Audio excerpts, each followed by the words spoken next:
Magandang araw mga ka-Fiscal EJ. Isa sa pinakamalaking maling paniniwala tungkol sa confidential funds ay ito. Confidential naman yan. Hindi na kailangan ng resibo. Hindi na dapat masyadong ino-audit. Mali. Sa ilalim ng COA Joint Circular No. 2015-01, ang confidential funds ay subject pa rin sa mahigpit na accounting at audit. Confidential ang operasyon, pero hindi confidential ang accountability. Pero fiskal, bakit ba pinapayagan ng batas ang confidential funds? Magandang tanong. Ang sagot, dahil hindi lahat ng operasyon ng gobyerno pwedeng gawin ng lantaran. Halimbawa, surveillance operations, intelligence gathering, at pagbabayad sa confidential informants.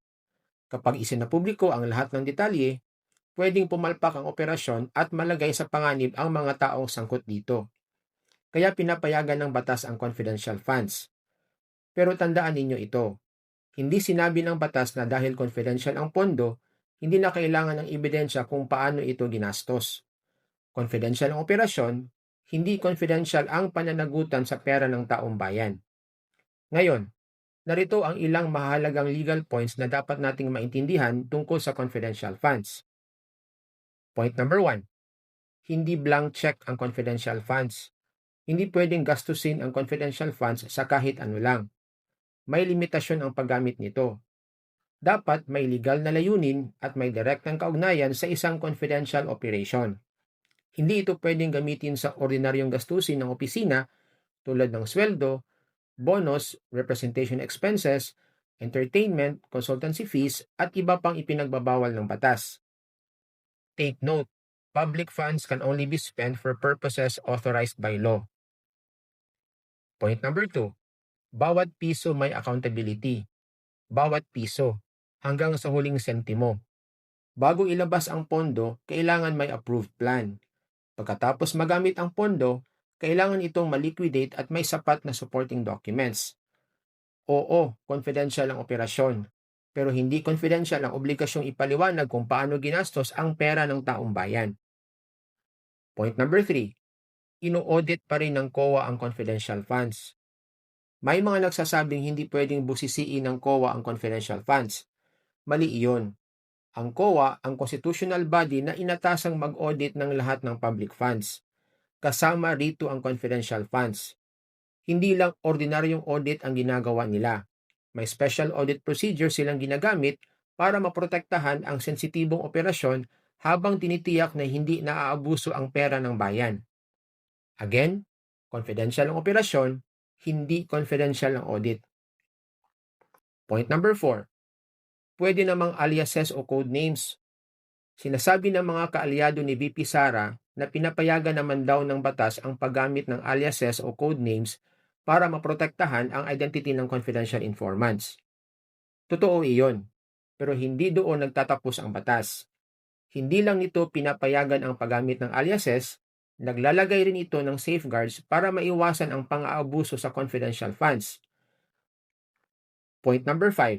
Ito ang pinakasentro ng usapin. Ang issue ay hindi kung legal ba ang confidential funds. Legal naman talaga iyon. Ang tunay na tanong ay, nasunod ba ang batas sa paggamit nito? Ayon sa testimonya ni COA Auditor Attorney Roderick Wamil, nakakita ang COA ng kakulangan sa supporting documents na isinumite para sa ilang confidential fund expenditures. Kaya naglabas ang COA ng Audit Observation Memoranda or AOMs at kalaunan ay Notices of Disallowance na.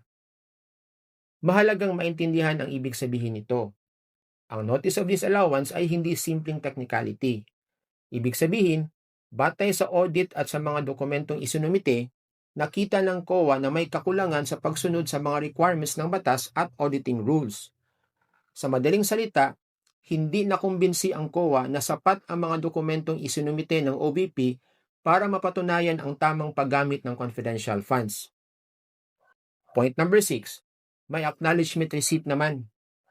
Ito rin ang madalas na depensa.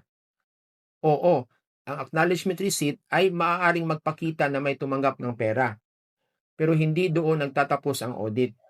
Ang tanong ay, ano ang binili? Saan ito binili? Sino ang supplier o recipient?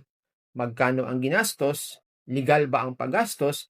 At may direktang kaugnayan ba ito sa isang lehitimong confidential operation?